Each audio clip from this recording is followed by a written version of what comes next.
Hey guys, welcome back to channel business communication के chapter 13 हम इस वीडियो में शुरू करेंगे, जिसका नाम है ऑफिस कॉरेस्पॉन्डेंस। अब तक हम 12 चैप्टर्स कंप्लीट कर चुके हैं बिजनेस कम्युनिकेशन के। कोई भी टॉपिक, कोई भी वीडियो आपका मिस हो गया है तो बिजनेस कम्युनिकेशन की प्लेलिस्ट बनी हुई है, वहां से जाके आप उनको देख सकते हैं। और अगर आपने अभी तक टेलीग्राम चैनल ज्वाइन नहीं करा है तो डिस्क्रिप्शन में लिंक है, वहां से जाके उसको ज्वाइन करो। वहां पर आपको नोट्स बिल्कुल फ्री में अवेलेबल हो जाएंगे।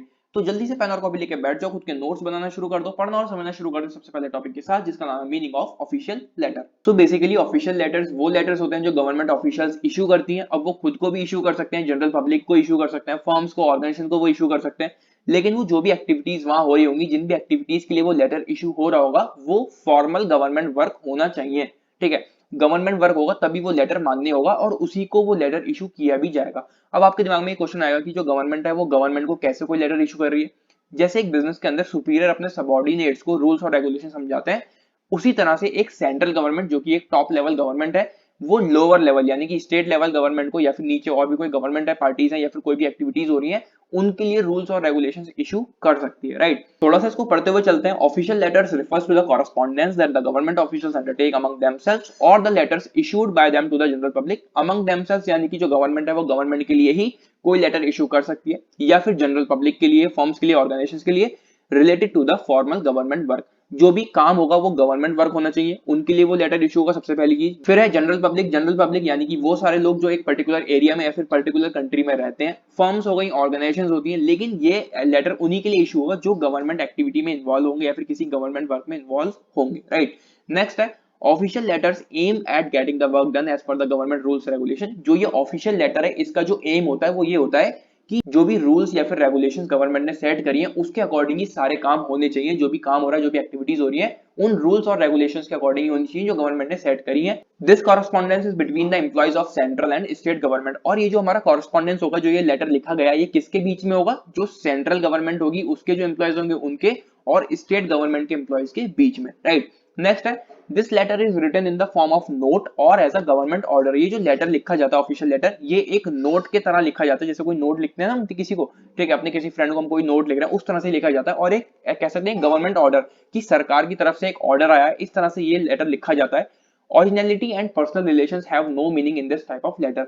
तो इस तरह के लेटर में बहुत अच्छे से ध्यान रखना, एक तो ओरिजिनलिटी बिल्कुल नहीं होती है। ओरिजिनलिटी यानी कि क्रिएटिविटी किसी तरह की इसमें नहीं होती। जो गवर्नमेंट होती है वो डायरेक्ट ऑर्डर लिखती है, ठीक है, किसी भी तरह की क्रिएटिविटी उसमें वो ऐड नहीं करती।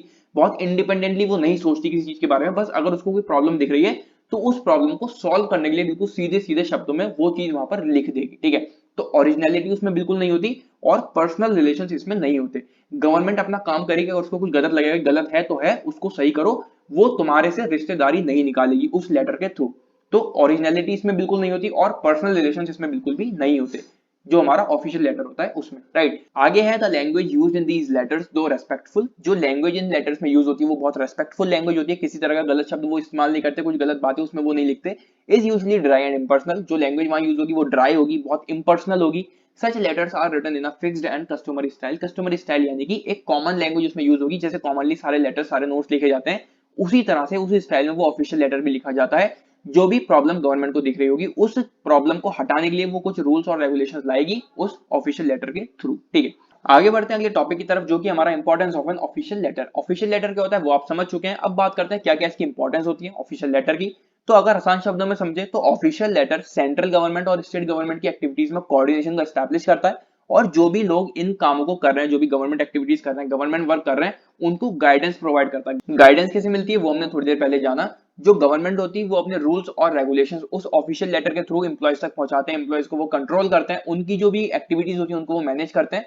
तो जब एम्प्लॉयज को वो लेटर मिलेगा, वो रूल्स रेगुलेशंस मिलेंगे, तो वो उनको फॉलो करेंगे और अल्टीमेटली उनको गाइडेंस मिल गई। जो उनकी एक्टिविटीज में कुछ गलतियां हो रही थी, कुछ गड़बड़ी हो रही थी, वो भी सही हो गई।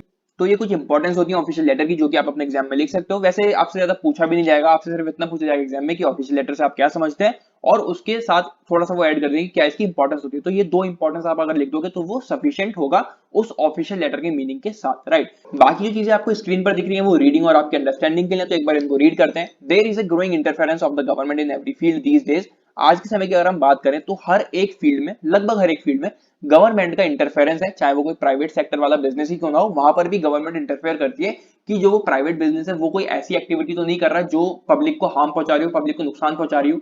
As a result the number of government employees is also increasing at a tremendous rate. तो इसी वजह से क्या हो रहा है, जो गवर्नमेंट एम्प्लॉइज हैं वो भी बहुत ज्यादा तेजी से बढ़ रहे हैं, ठीक है। गवर्नमेंट जो एम्प्लॉइज हैं उनका नंबर भी काफी ज्यादा बढ़ रहा है। The importance of official correspondence is continuously increasing to establish coordination in the activities of different governments, central and state। जैसा कि मैंने आपको बताया, जो भी एक्टिविटीज होती है सेंट्रल गवर्नमेंट या फिर स्टेट गवर्नमेंट की, उनकी एक्टिविटीज में कोऑर्डिनेशन एस्टैब्लिश करने का काम करता है ऑफिशियल कॉरेस्पॉन्डेंस। नेक्स्ट है several government departments and the employees working therein to provide guidance and to maintain control over these employees। ठीक है, थोड़ी देर पहले हमने इस बारे में बात करी कि जो भी एम्प्लॉइज उनको गाइडेंस मिलती है उनकी एक्टिविटीज में, जो भी वो काम कर रहे हैं उसमें रूल्स रेगुलेशंस पहुंचते हैं गवर्नमेंट को उनके पास तक, और वो उन रूल्स रेगुलेशन को फॉलो करके अपनी जो भी एक्टिविटीज है, जो भी काम है उसमें सुधार करते हैं। To establish contacts among the government, अपने जो भी कॉन्टैक्ट्स हैं उनको एस्टैब्लिश करने में हेल्प करता है ऑफिशियल लेटर, चाहे वो गवर्नमेंट से करना हो, चाहे वो दूसरे प्राइवेट सेक्टर के ऑर्गेनाइजेशंस हो, चाहे वो जनरल मेंबर्स हो पब्लिक के, तो उनमें वो अपने कॉन्टैक्ट्स को एस्टैब्लिश करने में भी हेल्प करता है official letter. Those people who are working in these government departments are required to have good knowledge of correspondence। जितने भी लोग गवर्नमेंट डिपार्टमेंट में काम कर रहे हैं उनको जरूरत है कि उनको अच्छी नॉलेज हो उस कॉरेस्पॉन्डेंस की। अगर एम्प्लॉयज को नॉलेज नहीं होगी कि ये लेटर किस बारे में है, क्या इस लेटर से होगा, क्या इस लेटर में लिखा होगा, तो वो उसको अप्लाई भी नहीं कर पाएंगे अपने काम में। तो ये भी बहुत जरूरी है कि उनको उस कॉरेस्पॉन्डेंस की नॉलेज हो। Next, there is hardly any person these days who is not coming in contact with some of the other government department. तो आज के समय में मुश्किल से ही ऐसा कोई पर्सन होगा जो इन गवर्नमेंट डिपार्टमेंट्स के कांटेक्ट में ना आए, वरना लगभग सभी लोग आज के समय में उन गवर्नमेंट डिपार्टमेंट्स के कांटेक्ट में रहते हैं। Hence every individual needs to know official correspondence. लगभग हर एक इंडिविजुअल को पता होना चाहिए ऑफिशियल कॉरेस्पॉन्डेंस के बारे में, क्योंकि रूल्स रेगुलेशंस किसी के लिए भी आ सकते हैं, किसी के लिए भी ऑफिशियल लेटर इशू हो सकता है। But this is rather unfortunate that there is a great scarcity of institutes impartment training for this. लेकिन ये एक थोड़ी बुरी चीज भी है कि इस बारे में जो कॉरेस्पॉन्डेंस है या फिर जो हमारे ऑफिशियल लेटर है, इसके बारे में जो भी इंफॉर्मेशन देनी चाहिए लोगों को, उसके लिए कोई भी इंस्टीट्यूट या फिर कोई भी ऐसे ट्रेनिंग प्रोग्राम नहीं रहता है जिससे कि लोग समझ सकें इन सब चीजों के बारे में। Hopefully the government and the private sector take some initiative in this direction shortly. और उम्मीद भी करते हैं कि जो गवर्नमेंट है या फिर जो प्राइवेट सेक्टर है वो कोई इनिशिएटिव भी लेगा इस बारे में सोचते हुए। तो ये थे कुछ पॉइंट्स जो आपकी बेसिक अंडरस्टैंडिंग के लिए थे, और दो इंपॉर्टेंस भी हमने यहाँ पर जानी ऑफिशियल लेटर की। आप एग्जाम में बहुत आराम से इनको लिख सकते हो, अगर आपसे पूछी जाए क्वेश्चन में तो ही आप इसको लिखोगे, राइट। और हमने ऑफिशियल लेटर का मीनिंग यहाँ पर जाना, जो कि काफी ज्यादा इंपॉर्टेंट है। इस चैप्टर से अगर क्वेश्चन बनता है तो सबसे पहले यही बनेगा कि ऑफिशियल लेटर क्या होता है। इंपॉर्टेंट टॉपिक है, बिल्कुल दिमाग में बैठा लो इसको। और चैप्टर नंबर 13 की फर्स्ट वीडियो है तो थोड़ा इसको शॉर्ट रखते हैं, बट डोंट वरी, आने वाली वीडियोस में आगे के टॉपिक्स हम कवर करेंगे। आने वाली वीडियोस के लिए चैनल को सब्सक्राइब करो। मिलते हैं अगली वीडियो में, till then take care and bye bye.